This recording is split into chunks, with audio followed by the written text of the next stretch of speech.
Mr. President, hello. Pour cet entretien exceptionnel. Thank you for agreeing Vous to nous this recevez ici exceptional à interview New York, here comme s'il plaît, in c'est-à-dire les New York, Américains à quelques blocs just a few du siège de blocks l'ONU où a from lieu UN cette semaine headquarters where l'Assemblée the générale des General Nations Unies. On va Assembly was évidemment held this revenir week.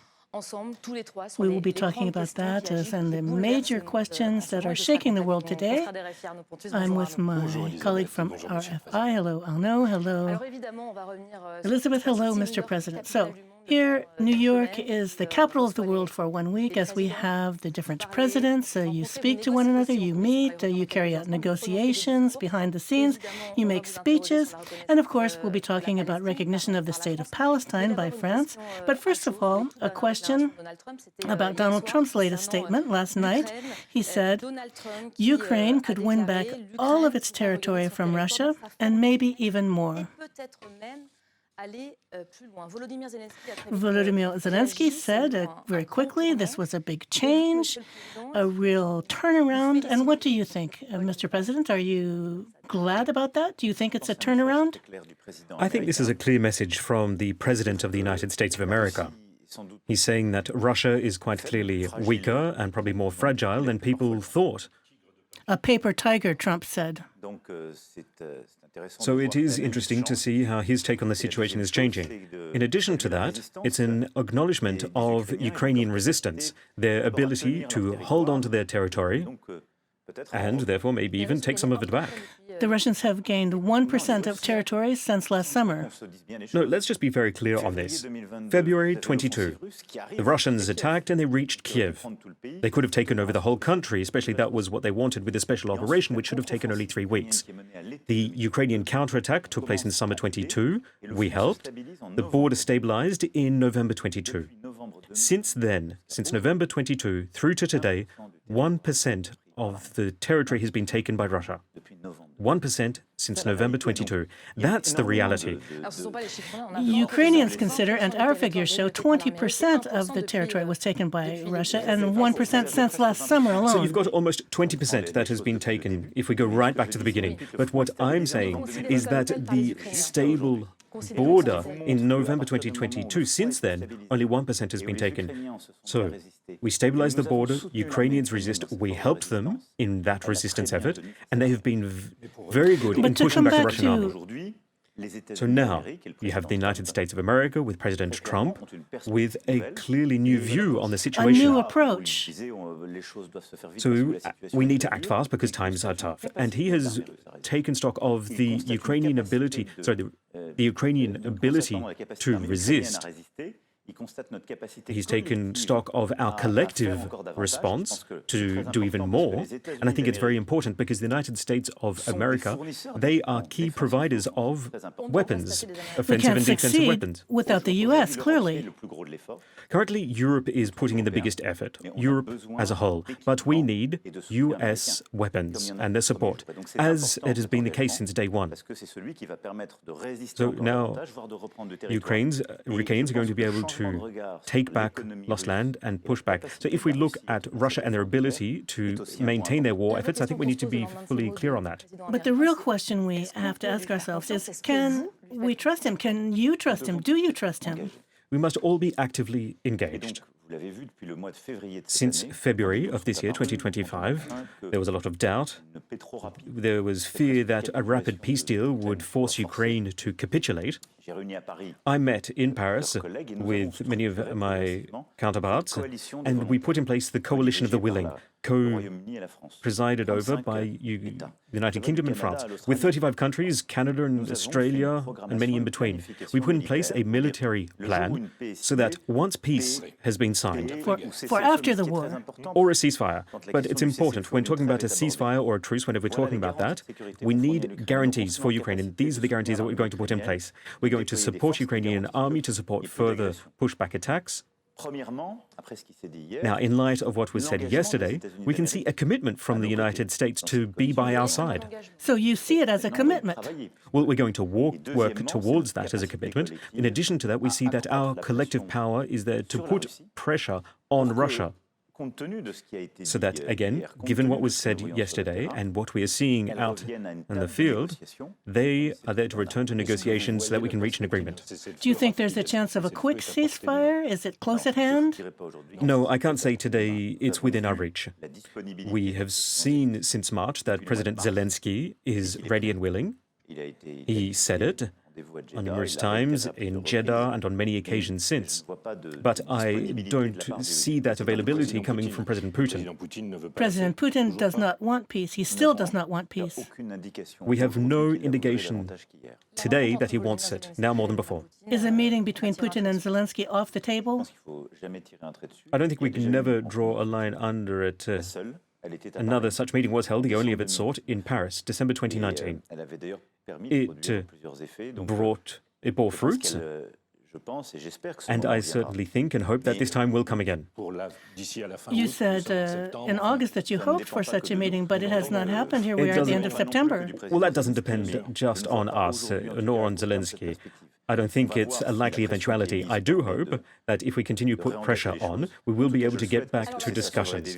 Certainly, I hope it will happen because it means we'll save lives, we'll open up discussions about territory, security guarantees, security for Ukraine and Europe. In fact, we see there's pressure from both sides. Russians are also putting pressure on Europeans, and they're testing us. 3 incidents in 10 days. Poland, the 10th of September, 19 drones. Romania, the 14th of September, a Russian drone. Estonia, 3 fighter jets that stayed for 12 minutes in Estonian airspace. So is NATO going to react?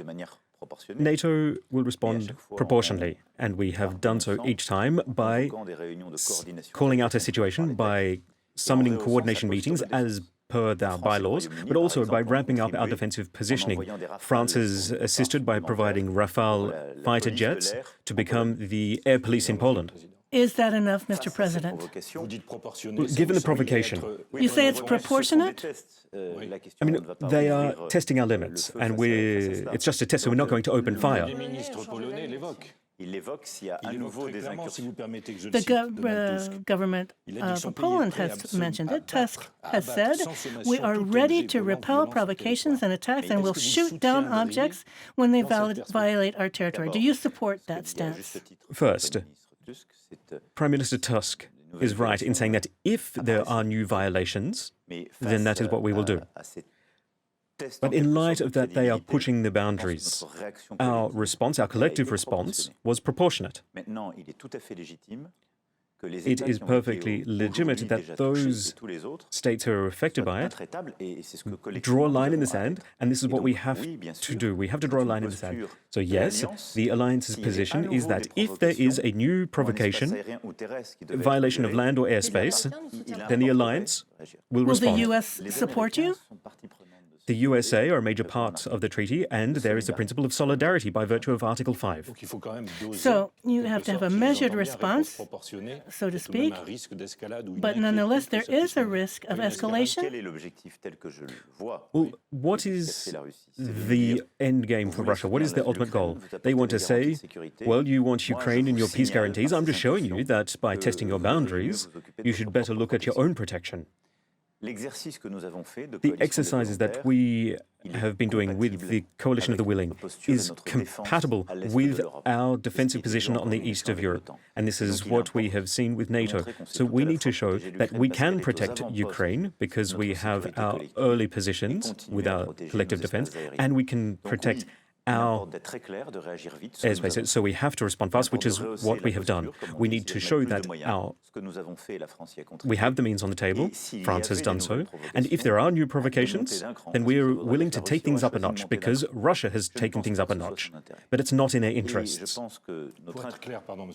To be clear, Mr. President, take it up a notch. What does that mean? Well, that means if someone provokes you once again, you have to respond in kind, but with a touch more. So I'm not going to do political fiction here, but we have to show that we are credible in these sorts of issues. I mean, maybe you should ask the question of the Russians. They're the ones who started the attack in the first place. So your position today, in case of new attempts or provocations, new tests, so next would be to meet fire with fire? We're going to do what has been planned, to be perfectly clear. But here we're talking about European security. So we can't let the idea run rife that Poland, Estonia, Romania are in a weaker position, because then after them you have Germany and then us. So therefore we have to be unified and credible.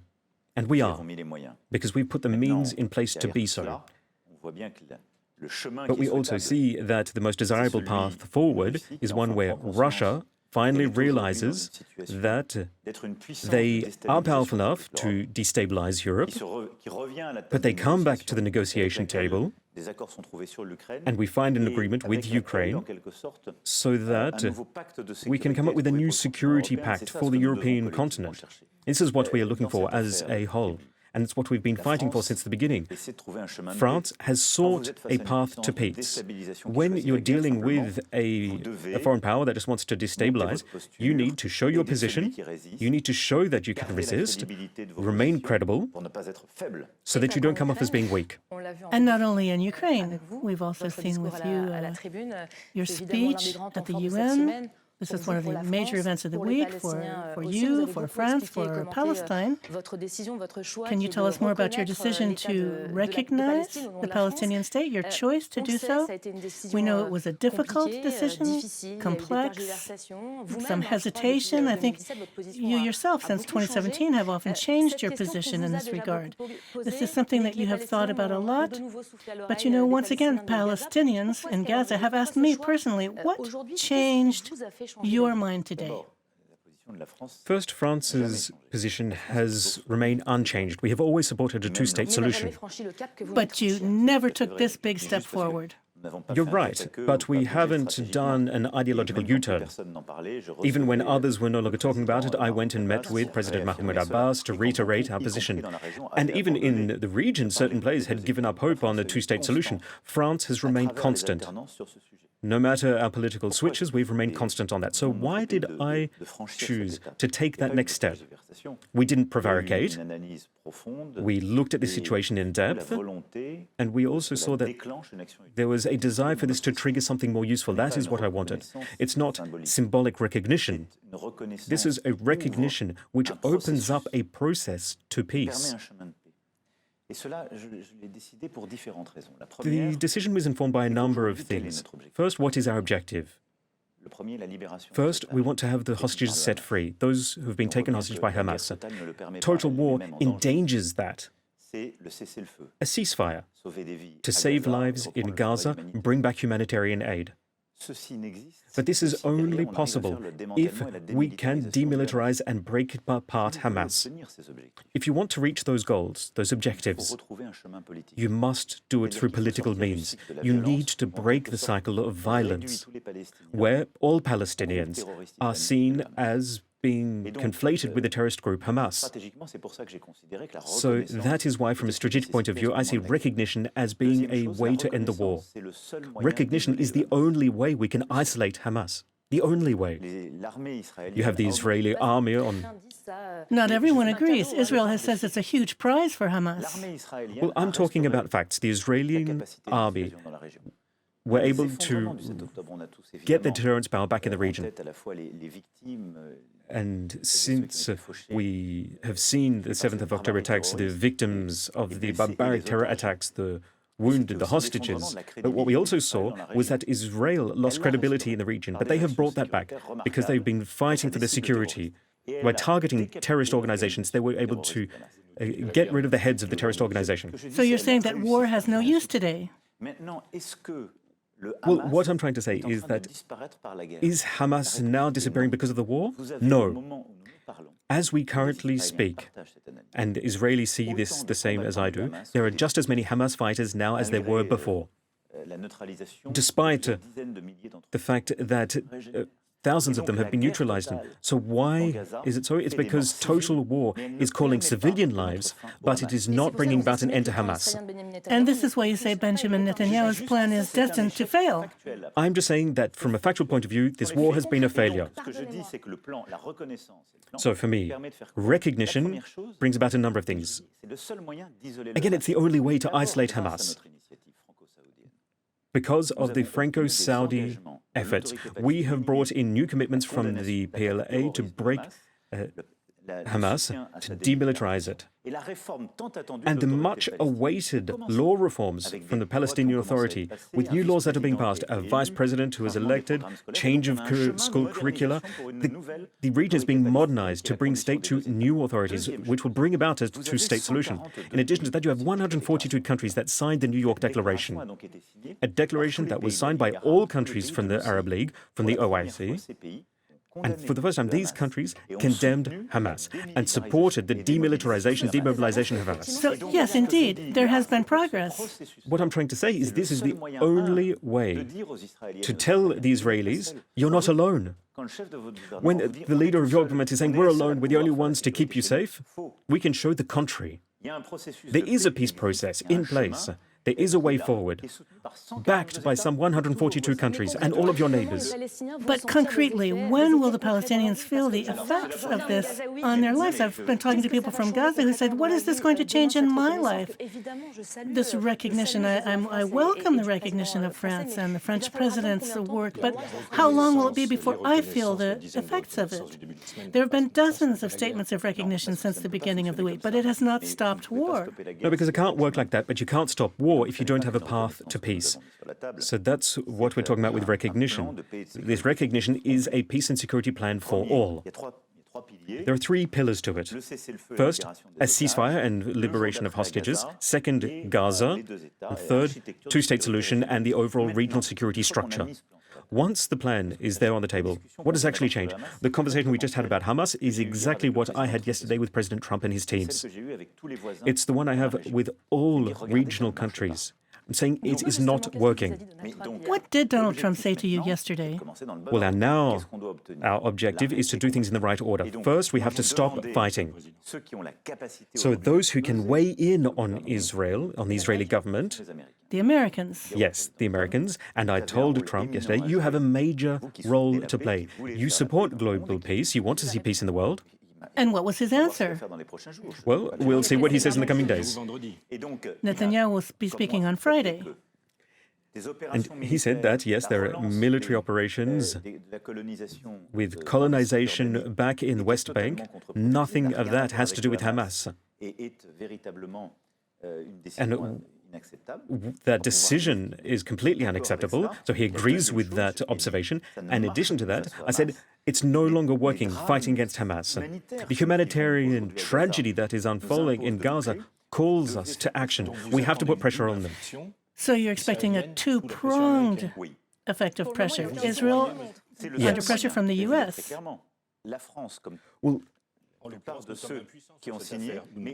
France has a power in the region, but we don't deliver weapons, despite what some people would say. France is part of the Iron Dome to protect against attacks, so it's a defensive measure. We don't provide weapons, and we don't take part in any of the military operations on the ground. But you know that the U.S. is getting ready. The U.S. Congress has been notified of plans to sell $6 billion worth of weapons to Israel.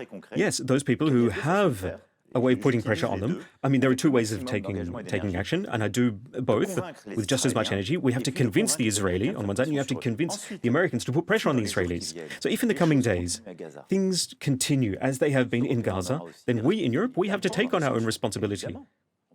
And we have to bring in sanctions. But you can see that clearly the 27 countries are divided. Well, yes, but I see it and I'm trying to change it. We are all faced with the same situation. And the analysis that I just gave you is one based on fact. Each country has their own sensitivities and history. You think that the association agreement could be suspended? Are you thinking of Germans when you say each country has its own history? I think of all European nations, each country has its own history. And this is what I have said. For example, when I was talking with Chancellor Merz was quite surprising. In summer, came forward with some very powerful statements on Gaza. So lots of work ahead, and you're committed to doing it. If the scenario were to pan out, what we are working on, we're not doing political fiction here. We have done work so that we can come up with a new plan. It's a brand new plan. We already made breakthroughs, as I said, with the Palestinian Authority and with neighboring nations. Never before had we all Arab League nations and the OIC together, especially on board to break Hamas apart and demilitarize it. So these are steps forward. Now, building upon that, we need the plan to be spearheaded by the USA. With Israel as well?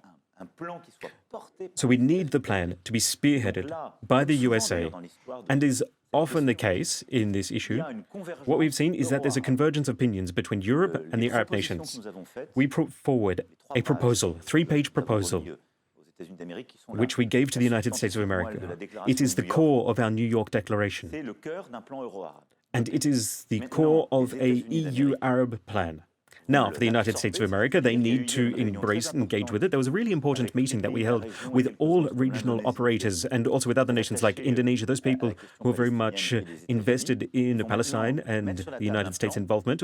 So we have the plan, and I think President Trump's strategy is going to be to put that plan forward to Israel and to Hamas. And the first step of that needs to be the end of fighting and the hostages being set free. I think if we can get everyone on the same page, the United States, the Arab nations, the Europeans, all behind that peace plan, I think we will be able to come out with a result. You, of course, reject political fiction, but of course you've heard that Israeli ministers have talked about the annexation of the West Bank in reprisal to the European plan for the Palestinian state. And Netanyahu has validated the so-called E1 plan for annexation. Well, I think on that topic, in very clear terms, he said that Europeans and Americans are on the same page. So, no annexation of the West Bank? Quite clearly not. That would be the red line. Yes, but it would also be an end of the Abraham Accords, which was one of the success stories from Trump's first administration. The United Arab Emirates were very clear on it, and I think it's a red line for the USA. So, you think it's possible that the West Bank would be annexed? Well, I think if it were the case, but we shouldn't take what is said lightly.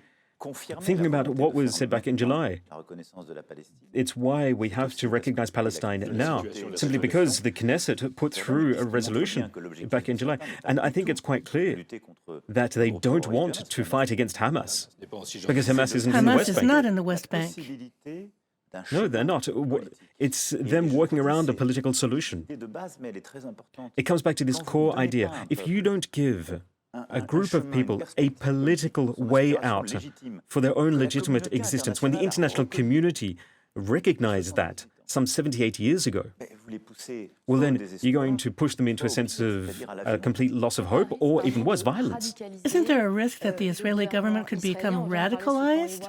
We've talked about this E1 plan in the occupied West Bank, that the West Bank could be broken into pieces. Isn't there a risk of reprisal for Palestinians? The Palestinians are afraid that the offensive would become even harder. I think quite unfortunately, you don't need that for what to be happening to be terrible. When I see what is happening in Gaza City, the only risk that we're facing, one, is laying passive. There could be reprisals against France as well. We've heard about potential closing of the consulate in Jerusalem. I think it would be a very serious mistake. What would be the consequences? Well, once again, no political fiction there. No political fiction, but a response? Well, we don't want to escalate the matter, but once again, we don't want to remain powerless. For all of these issues, you must remember that we are going to push diplomacy. France's role is to build diplomacy, and this is what we did. 142 nations working together. France and Saudi Arabia. Now France and Saudi Arabia, we brought a political initiative which is majority supported by United Nations, which is very uncommon in this day and age. All regional players have backed the plan. And that's why I want to highlight how important diplomacy is. Because it's a diplomacy which is already on the move, but we're not players. We're not providing weapons or we're not fighting. And so with that, we need to understand that diplomacy is limited. We need to put pressure on those people to put down their weapons. You mentioned diplomacy. Do you still speak with Benjamin Netanyahu? Do you explain your approach? Do you speak to one another? Yes, we spoke. Have you explained your approach to the Israeli people? Yes, we spoke. I was able to give him our plan for peace. Now, I respect the Israeli state, the Israeli people. I have a great friendship for that country. And your relationship with Benjamin Netanyahu? will have respect for Prime Minister Netanyahu because he's the legitimate leader of Israel. So we need to talk things out. We also need to explain when we disagree. Now, we disagree on these items. It's no mystery there. You haven't burned all your bridges. No, not for me. Not you, but maybe on the other side they're lighting a few matches. Of course, we spoke, but 10 days ago. We're going to continue speaking and see how things are going to pan out. We need to keep moving forward because it's essential. You said that the recognition of the Palestinian state created some worry and dismay in the Jewish community in France. It's the largest Jewish community in Europe of 500,000 Jews in France. Do you understand their dismay here at Rosh Hashanah? Well, given the UN calendar, I was not in charge of that, and right now it's Rosh Hashanah. So therefore, I would like to extend my season wishes to the community, because it should have been on the 18th of June, you're right in mentioning that. So I didn't get to choose the date. But if I just may, I spent a lot of time explaining France's position, sometimes convincing people, winning people over. People agree, some don't. Some people understand the decision, they support it. Some people feel that we should have waited. Fewer than 30% of the French people agree with this recognition without any guarantees in return. I'm always very wary of polls because just yesterday there was one that said 53% of French people were in favor of it. So you can work a poll in whatever way you want it to. It's clearly a question that divides people. But diplomacy cannot be built on such things because that would be an election campaign, and I'm not running an election campaign. But we've heard that people are shocked that you did not set any conditions, the liberation of hostages as a prerequisite to recognition. But just if I may, the most important message I want to give to French-Israeli people. In fact, France has the largest Jewish community in Europe, just like we have the largest Islamic community. As well. Exactly, the largest Muslim community in Europe. But we outlined our conditions very early on. For example, a French embassy in Palestine. But just recognizing Palestine with those preconditions. And that's why now is such an important time. Because one of those conditions is having the hostages set free. But Hamas don't want to set the hostages free. Despite what they say, they don't want a two-state solution. They never wanted it. They want to destroy Israel outright. Prime Minister Netanyahu neither doesn't want to have the hostages set free. Is he sacrificing hostages? Well, because if he did, he wouldn't have attacked Gaza City. Or he wouldn't have started the West Bank. Because Hamas are not there. Nor would he have launched attacks on Doha, because that's when negotiations were there on a US proposal between negotiating states of Hamas, Qatar, Egypt, United States and Israel. So if this is the fundamental condition, then all of a sudden we're going to be handing this over to people who have who have a very different objective. So our objective is clear. It's a condition. We have to have the hostages set free and a ceasefire. And I'm saying this once again because we cannot be taken to issue with this. From France, I was out there as head of state, first head of state in Gaza on the 7th of February 2024. On 7th of February 2024, we put in place a commemoration for victims and for families. I have constantly met with families. So let me say it here once again today. Having the hostages set free is for us the underlying condition. Despite the plan, if the plan doesn't work, we will continue to fight to have the hostages set free and an end of fighting in Gaza, because nothing is worth the loss of life that we are seeing. That said, we are facing issues of anti-Semitism in France, UK, Germany, the United States.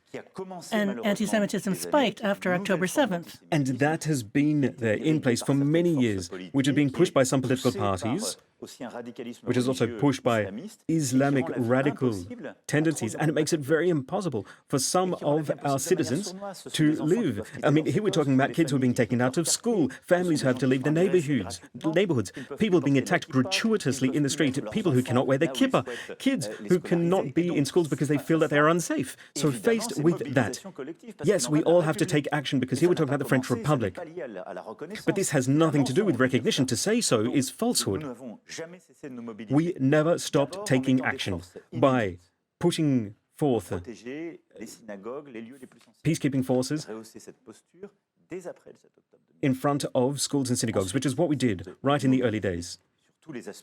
We've taken action at the national education level. We held a summit very recently, and we have ramped up our efforts also from a legal point of view to protect families and children. And even when you get to tertiary education, we changed the law so that anti-Semitism is better accounted for.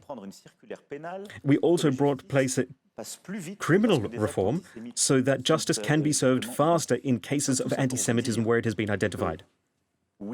So, yes, anti-Semitism is very much present in France and in Europe, but it is antithetical to the French Republic. So as we recognize Palestine, as we fight for peace in the Middle East, in the Near East, we must also continue against anti-Semitism. And we have to, in fact, take action against all forms of discrimination. We need to build back unity. The clock is running. I'm sorry. We do have other major topics we'd like to look at. You will be meeting with the president of Iran just after this interview. So a question that we're very interested in here at RFI and France 24, we'd like to talk about the Iranian hostages, Cécile Colas, Jacques Paris, and Leonard Monterlos.